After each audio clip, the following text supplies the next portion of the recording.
ऋषि की जो पत्नी है अनसुईया देवी, उनके घर त्रिदेवों के अंश से 3 बालक उत्पन्न हुए।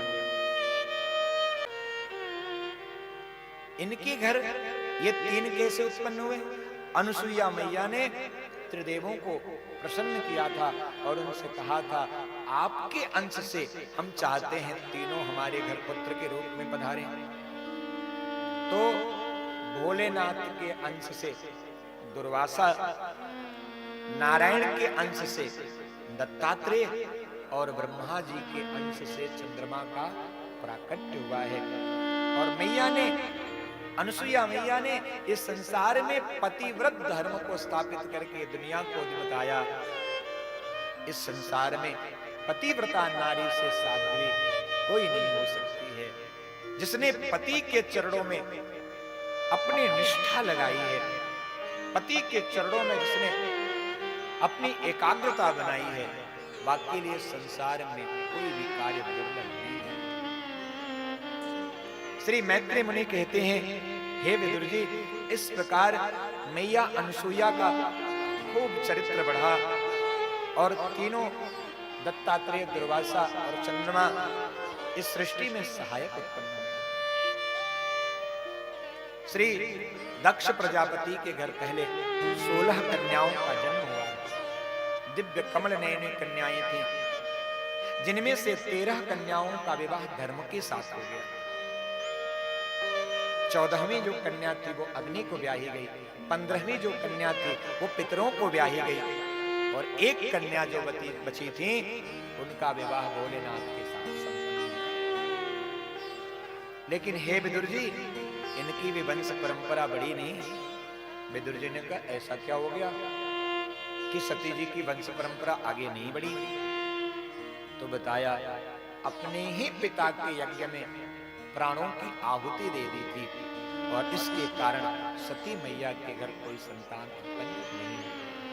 विदुर जी ने कहा, महाराज, भविष्यवतां सृष्टि दक्षो दुहितृवत्सलः विद्वेषं करोत् कस्मात् अनादृत्यात्मजां सतीं। हे मुनि, ये क्या कारण था कि अपनी ही दुहिता, अपनी ही पुत्री सती से प्रजापति दक्ष ने द्वेष कर दिया?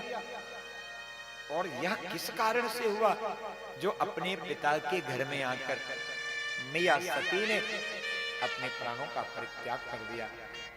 ये जरा विस्तार से मुझे कथा श्रवण कराइए। तब मैत्रेय मुनि कहते हैं, राजन, एक बार की बात है, इन्हें दक्ष महाराज को प्रजापति का पद प्रदान किया और प्रजापति का पद मिलने के बाद ब्रह्मा जी ने कहा, इस सृष्टि में हमारी सहायता करो। आनंदित हो गए दक्ष महाराज। प्रयागराज में एक दिव्य सभा का आयोजन किया गया और उस सभा में प्रजापति दक्ष को आने वाले सभी आगंतुक सम्मान करते थे। उनके सम्मान में 2-4 शब्द बोलते थे, अभिवादन करते थे। उस पूरी सम्मान सभा में भगवान नारायण, भोलेनाथ और ब्रह्मा जी तीनों देव विराजमान थे। प्रजापति दक्ष को देखकर सभी देवता अपने स्थान से खड़े हुए तो आनंदित होकर दक्ष प्रजापति चल रहे हैं। चूंकि नारायण प्रभु ने, ब्रह्मा जी ने दक्ष का स्वागत तो किया, आइए आइए प्रजापति दक्ष स्वागत है, तो भोलेनाथ ने भी कह दिया, आइए आइए प्रजापति दक्ष आपका स्वागत।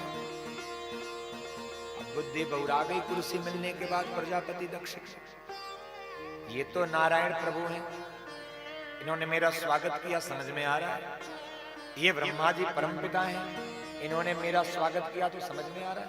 पर ये शिव, ये तो मेरा दामाद है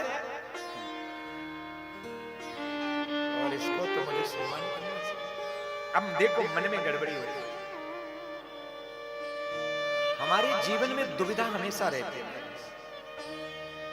हम इस दुविधा में हमेशा पड़े रहते हैं कि इस समाज में हमारा सम्मान कितने लोगों ने किया, हम गए तो किसने हमको कुर्सी उठा के दी, किसने हमको प्रणाम किया और किसने नहीं किया, यह झंझट है बहुत महाराज। प्रजापति दक्ष ने तो बाकी किसी की बात पर ध्यान नहीं दिया, पर भोलेनाथ को दामाद मानकर सबसे बड़ी भूल कर दी। देखो, रिश्ते में कोई आपका भाई हो सकता है, दामाद हो सकता है, कोई ना कोई रिश्तेदार हो सकता है,